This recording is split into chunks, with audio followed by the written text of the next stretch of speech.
दोस्तों, time travel एक ऐसी फिलॉसफी, एक ऐसी थ्योरी है जिसने कि स्टीफन हॉकिंग और अल्बर्ट आइंस्टाइन जैसे महान वैज्ञानिकों को अभी दिमाग को घुमा कर रख दिया है। इस टॉपिक के ऊपर कई ऑसम मूवीज भी बनी हैं, जिन्हें देखने के बाद और उनमें डूबने के बाद हमारे मन में भी कई सारे सवाल उठने लग जाते हैं कि क्या ये सच में संभव है कि हम समय यात्रा कर सकते हैं, क्या ये मुमकिन है, और अगर ऐसा नहीं है तो क्यों हमें फ्यूचर के लोग हमारे आसपास घूमते हुए दिखाई देते हैं, हमें अपने आसपास ही नजर आते हैं। सो इसी के बारे में हम आज इस एपिसोड में डिस्कस करने वाले हैं। हम नहीं जानते हैं कि टाइम ट्रेवल असल में कभी संभव भी हो पाएगा कि नहीं, लेकिन बहुत सारे लोगों ने ये दावा किया है कि वो भविष्य से आए हैं और कई सबूत देखे गए हैं, जिससे कि हम सब सोचने पे मजबूर हो गए हैं कि क्या टाइम ट्रेवल सच में मुमकिन है। वहीं कुछ धर्म ग्रंथों के बारे में बात कर लेते हो, उसमें भी समय की परिभाषाओं को बहुत ही जटिलता से अच्छे से समझाया हुआ है। समय को बहुत से लोग सीधी नदी की तरह मानते हैं जो कि केवल एक दिशा में बहती है, लेकिन अगर महान फिजिसिस्ट की थ्योरीज और साथ ही इनकी कैलकुलेशन की माने तो टाइम नेगेटिव में भी जा सकता है, यानी कि भूतकाल में यात्रा करना थ्योरेटिकली पॉसिबल है। लेकिन अभी हमारे पास ऐसी कोई टेक्निक नहीं है जिससे कि हम भूतकाल या भविष्य काल में जाकर वापस आ सके। लेकिन गाइस, फ्यूचर के एडवांस लोग टाइम पर अपनी और ज्यादा थ्योरीज को समझाकर उन्हें अपनाकर शायद इसे प्रैक्टिकली भी पॉसिबल कर दें, क्योंकि हमें कई सबूत मिले हैं जिनसे ऐसा लगता है कि फ्यूचर में रहने वाले लोग हमारे प्रेजेंट या पास्ट में भी आ चुके हैं। सो आज की इस वीडियो में हम समय यात्रा के उन्हीं कुछ सबूतों को दिखाएंगे जिन्होंने हमें इस टॉपिक पर सोचने के लिए मजबूर कर दिया था। फैक्ट नंबर 1, 1974 में एक किताब को प्रिंट किया गया था जिसमें हिस्ट्री और उनसे रिलेटेड शूट किए हुए फोटोग्राफ्स को डाला गया था। लेकिन ध्यान से देखने पर हमें इसमें एक ऐसी फोटो मिलती है जिसमें एक बंदे ने 20वीं शताब्दी के कपड़े पहने हुए थे। जैसा कि आप स्क्रीन में देख ही सकते हैं गाइस कि उसने टी शर्ट और मॉडर्न हेयर स्टाइल से अपने बालों को कॉम्ब करके रखा हुआ है। फैक्ट नंबर 2, चाइना की आर्कियोलॉजिस्ट को दिसंबर 2008 के दिन एक 400 साल पुरानी पत्थर को तलाशते हुए एक अंगूठी के साइज की घड़ी मिली थी जिसमें टाइम 4:06 पे रुका हुआ था। ये घड़ी स्विट्जरलैंड में बनाई गई थी, लेकिन जैसा कि हम सभी जानते हैं कि 40 साल पहले तो स्विट्जरलैंड नाम के किसी भी देश का कोई अस्तित्व ही नहीं था। तो इसलिए ये बात हमें ये सोचने पे मजबूर कर देती है कि कहीं इसका रिलेशन टाइम ट्रेवल से तो नहीं था। फैक्ट नंबर 3, चार्ली चैपलिन का फैन एक टाइम ट्रैवलर। 1928 में चार्ली चैपलिन की फिल्म की प्रमोशन के वक्त हमारे पास एक ऐसी फोटोग्राफ सामने आई है गाइस, जिसे देखकर आपके होश उड़ जाएंगे। जैसा कि आप देख ही सकते हैं कि इस वीडियो क्लिप में ये महिला जिस तरह से अपने कानों पे हाथ लगाकर चल रही है, इससे ऐसा लगता है और ऐसा एस्टिमेशन लगाया जा सकता है कि ये कोई टाइम ट्रैवलर है जो कि अपने फोन पे बात कर रही है। लेकिन जैसा कि हम सबको पता ही है कि दुनिया में पहला सेल फोन 1975 में आया था और वो भी साइज में काफी बड़ा था। सो ये बात भी कहीं ना कहीं टाइम ट्रैवल से जुड़ी होने का संदेश हमें जरूर देती है कि कोई टाइम ट्रैवलर चार्ली चैपलिन का शो देखने के लिए फ्यूचर से समय में पीछे आया होगा। फैक्ट नंबर 4, तो अब हम बात करने वाले हैं जॉन टाइटर नाम के एक बंदे की। दोस्तों, ये इंसिडेंट 2000 का है जब एक इंटरनेट डिस्कशन फॉर्म में एक जॉन टाइटर नाम के बंदे ने अपने भविष्य से होने का दावा किया था और उसने एक पोस्ट डाली थी कि वो 2036 से आया है, उसको 1975 के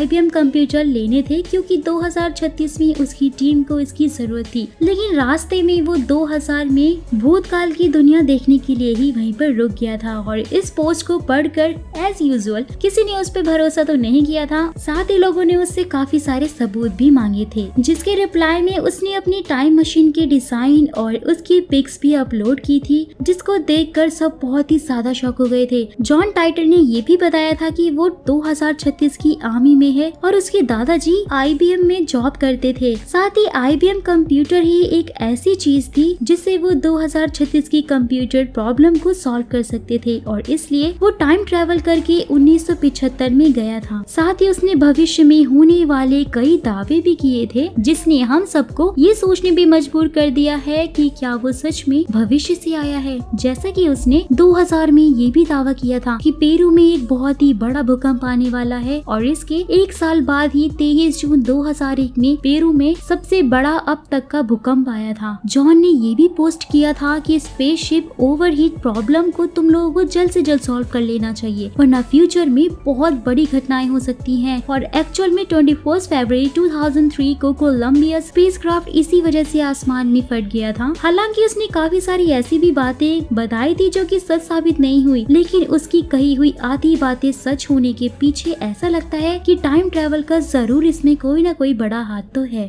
fact number 5, time traveller captured on photograph. ये एक तस्वीर हम सबके सामने आ चुकी है, जिसे कि 1941 में कनाडा साउथ ब्रिज के उद्घाटन के समय खींचा गया था और अब इसको फ्रांस के एक म्यूजियम में भी रखा गया है, क्योंकि इस तस्वीर में मॉडर्न जमाने का 21 से 25 साल का लड़का स्टाइलिश वे में पहनावा ओढ़े हुए है और उसके कपड़े, उसका हेयर स्टाइल और यहाँ तक कि उसका चश्मा बिल्कुल आजकल के जमाने का है और उसे देखकर ऐसा ही लगता है कि वो एक टाइम ट्रैवलर है। Fact number 6, ancient laptop theory. जैसा कि हम इस पिक्चर में देख ही सकते हैं दोस्तों कि एक लेडी डिवाइस को लैपटॉप की तरह पकड़े हुए है और दूसरी लेडी उससे लैपटॉप के वेबकैम की तरह ही एडजस्ट कर रही है। साथ ही आपको ये जानकर यहाँ पे बहुत हैरानी होने वाली है कि ये पिक्चर जो आप देख रहे हैं ये करीब 2000 साल पुरानी है, यानी कि 100 BC की है। Fact number 7, time traveller mummy. Central Asia के आर्कियोलॉजिस्ट को अप्रैल 2016 में एक ऐसी मम्मी दिखी थी जिसने की शूज और जीन्स पहन रखी थी और उसकी मौत की उम्र लगभग 20 से 30 साल बनाई गई थी। वैज्ञानिकों का ऐसा मानना है कि ये टाइम ट्रैवलर उस समय में आकर आदिवासियों के बीच में फंस गई थी, जिन्होंने इसे उनके लिए खतरा जानकर इसके सर पे वार किया, जिस कारण से इसकी मौत हो गई थी।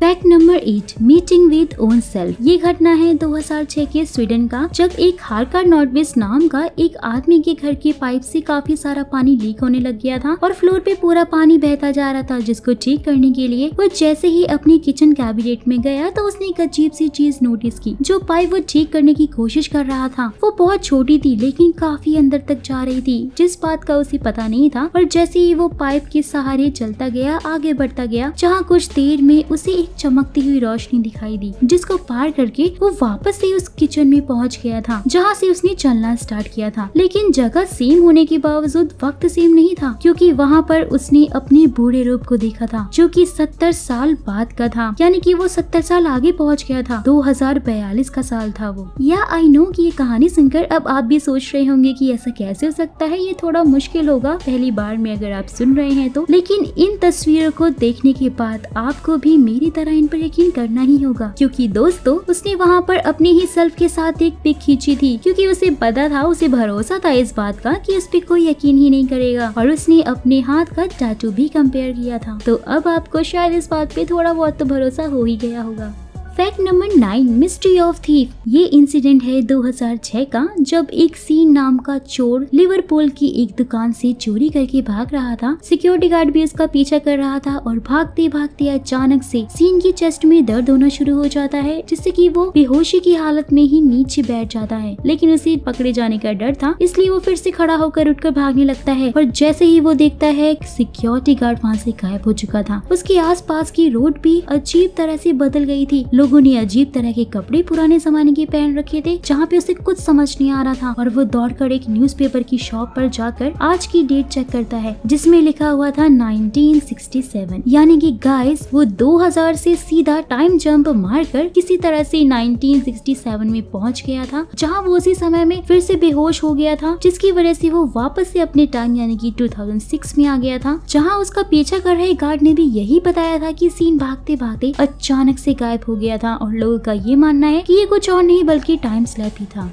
Fact number 10, back in the time within a blink of an eye, यानी कि पलक झपकते ही समय में वापसी। दोस्तों ये इंसिडेंट है एक मून नाम के डॉक्टर का, जो कि बहुत बड़े फिजिशियन थे, और एक दिन उनको अपने पेशेंट का कॉल आता है, जिसमें वो उन्हें अपने पास घर में बुलाता है अपना चेकअप करने के लिए, और उनका पेशेंट का घर काफी ज्यादा बड़ा था। जब वो वहाँ पे जाते हैं तो वो देखते हैं कि उनका पेशेंट वहीं पर बेड पर लेटा हुआ है, और जैसे ही वो चेकअप करने के लिए इक्विपमेंट्स को अपनी कार से लेने जाते हैं तो वो वहाँ पे दंग रह जाते हैं क्योंकि नीचे जाकर उन्होंने जो देखा वो लिटरली होश उड़ा देने वाला था। जहाँ वो देखते हैं कि उनकी कार वहाँ से गायब थी और घर के बाहर जो फेंसिंग हो रखी थी वो भी वहाँ पे नहीं थी और आगे वाली पक्की रोड कच्ची रोड में बदल गई थी और उन्होंने कुछ 19वीं शताब्दी के कपड़े पहने हुए लोग भी वहाँ पर देखे थे। जहाँ वो इस बात से बहुत ज्यादा घबरा जाते हैं और वो तुरंत घर की तरफ मुड़कर वहाँ जाने लग जाते हैं, लेकिन घर एकदम सही सलामत था जिससे उन्हें डाउट हुआ और उन्होंने फिर से पीछे मुड़कर घर के बाहर वाले हिस्से को देखा, लेकिन इस बार वो सब कुछ नॉर्मल ही था। जहाँ बहुत से लोग इस इंसिडेंट को टाइम स्लिप भी कहते हैं, लेकिन दोस्तों ये जो कुछ भी है एक बात तो साबित हो चुकी है कि समय एक सीधी गति में बहने वाली नदी के जैसा तो बिल्कुल भी नहीं है। ओके सो आज का कार्यक्रम यहीं पे समाप्त करते हैं। ऐसे ही इंटरेस्टिंग फैक्ट्स जानने के लिए चैनल को सब्सक्राइब जरूर कर लीजिएगा। तब तक के लिए stay calm and watch my videos.